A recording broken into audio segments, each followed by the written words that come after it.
in 1989, 6 successive national parties were elected. Big surprise, right? And 6 successive national party leaders supported this evil system of apartheid. And then in 1989, Frederick Willem de Klerk was elected the 7th leader of the National Party. And almost immediately after getting elected, de Klerk began to dismantle apartheid piece by piece. I'll give you just 2 examples of decisions that were made under his leadership. He reinstituted the ANC party, which had been outlawed, and made it a legal entity again. In other words, it was okay to run against the National Party again. And then on February 11, 1990, de Klerk saw to the release of Nelson Mandela from prison. And then 4 years later, Nelson Mandela went on to become elected as the president of South Africa. Amazing, amazing story, almost unbelievable.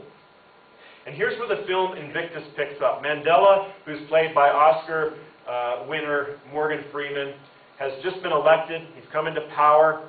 He's the new president of South Africa. And now the tables have turned, because a black man is in power. And everyone in the black majority who had elected Mandela president was expecting him to then sanction the rights of blacks, protect the rights of blacks. And truth be told, they were expecting Mandela to give the African whites a little of what was coming to them, to make life difficult for them. I mean, how couldn't Mandela do that? How couldn't he begin to be vengeful toward the whites when the whites had been suppressing the blacks for over 50 years under the National Party? How could he not be vengeful when he himself was unjustly imprisoned for 27 years of his life? But 27 years gave Mandela plenty of time to think. And Mandela, in that time, came to the conclusion that a fully integrated South Africa was the best South Africa. A South Africa where people were free to live together in the same neighborhoods and where people respected one another as equals was the best South Africa. And so rather than exact revenge, Mandela takes steps toward reconciliation, toward forgiving the African whites.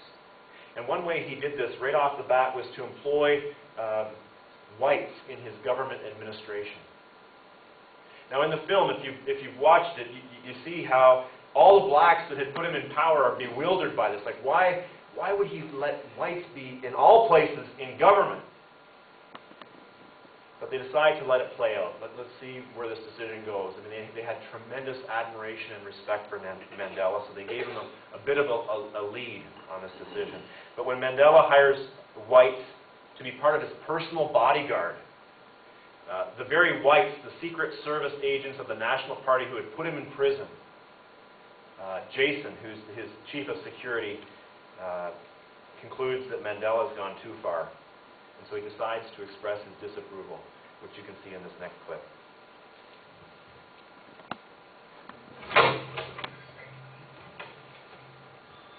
Sorry to disturb you, sir. You look agitated, Jason. Well, that's because there are 4 special branch cops in my office. Oh, what did you do? They say they're the presidential bodyguards and they have orders under my ear. Yes.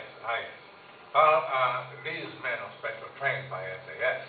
They have lots of experience. They protected the clerk. Yes, sir, but it doesn't mean that they have to come. You asked for more men, didn't you? Yes, sir. I asked...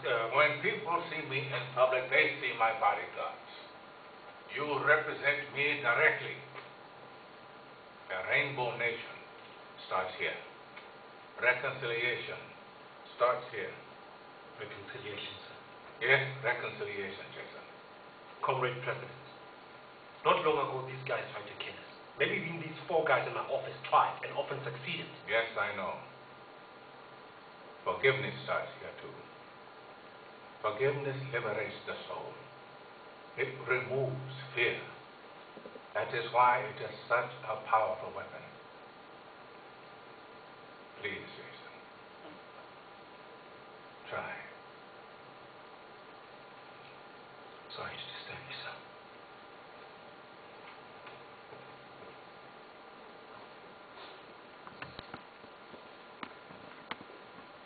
Symbols are the most powerful communication tools ever.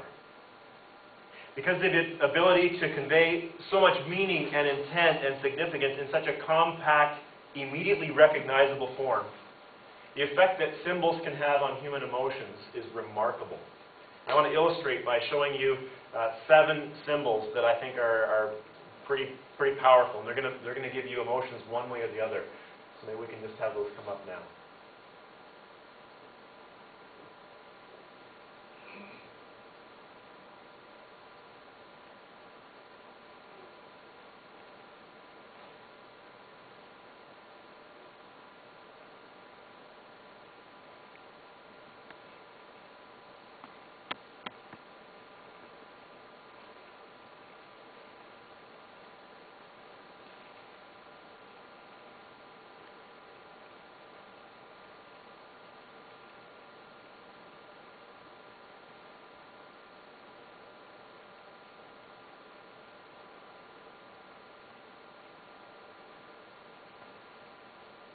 There's great power in symbols for good or for ill.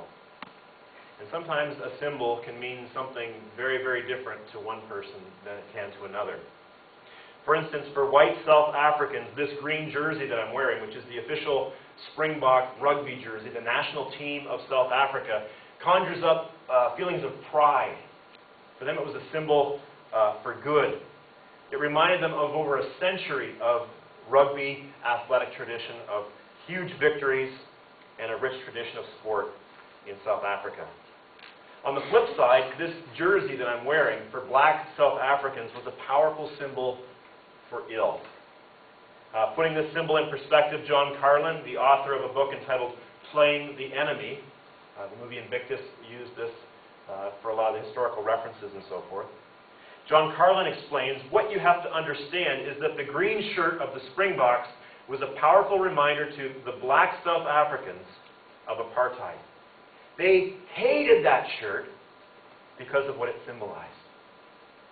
And so, according to history, shortly after Mandela is elected to power, the black leaders who are now appointed to oversee the national sports program, one of the first things they do is they gather together and they have a vote to change the colors of the Springbok jersey as a way to forever erase this symbol from their memory. Mandela learns about the vote. He is fully aware of which direction the vote's going to go. They're going to vote to change it. And so he and his entourage, they rush to the location of the meeting because he knows that this vote will undermine any and all efforts at reconciliation that he's already begun. Watch this. Brothers